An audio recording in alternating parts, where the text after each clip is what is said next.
நாமத்துக்கு மகிமை உண்டாவதாக.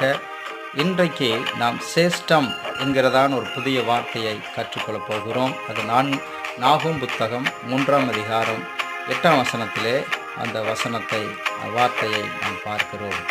அந்த வார்த்தையின் அர்த்தம் என்னவென்றால், மேன்மையானது, உயர்ந்தது, முதன்மையானது, சிறந்தது போன்ற அர்த்தங்களை உடைய வார்த்தையாக இருக்கிறது. வேதாகமத்திலே நாம் சேஷ்டபுத்திரன் என்று சொல்லி ஏசா அழைக்கப்படுவதை நாம் பார்க்கிறோம். ஆதியாகமம் 25ஆம் அதிகாரம் 31-34 வரை வாசிக்கும் பொழுது சேஷ்டபுத்திர பாகம் அவனுக்குரியது என்று சொல்லி நாம் பார்க்கிறோம். யாத்திராகம் 4:22 சிலவேளை தேவன் சொல்லுகிறார், என் குமாரன் சேஷ்டபுத்திரன் என்று சொல்லி. சிலவேளை பார்த்து தேவன் சொல்லுகிறார், நீ என் சேஷ்டபுத்திரன் என்று சொல்லி.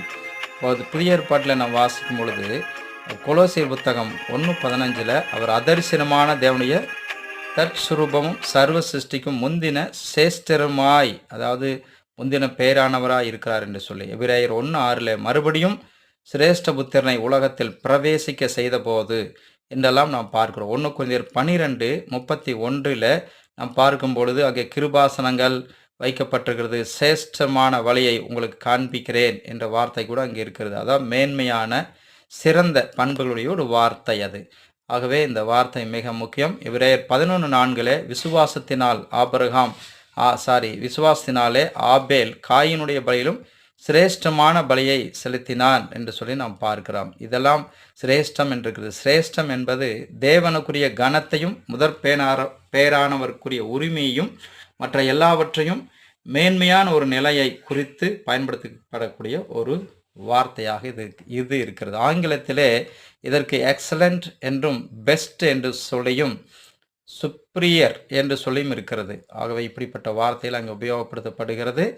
எபிரேய பதத்தின்படி பார்த்தால் அற்புதமான, வியக்கத்தக்க, மேன்மையான என்கிற வார்த்தை நிப்பல் என்று சொல்லி யூஸ் பண்ணுகிறது.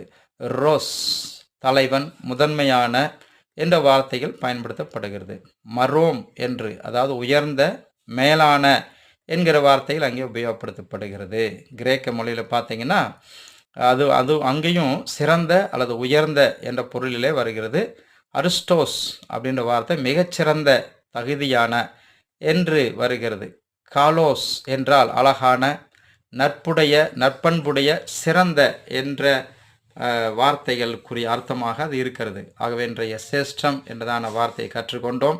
இன்னும் புதிய வார்த்தைகளை நாங்கள் இங்கே ஒவ்வொன்றாக கொடுக்க விரும்புகிறோம்.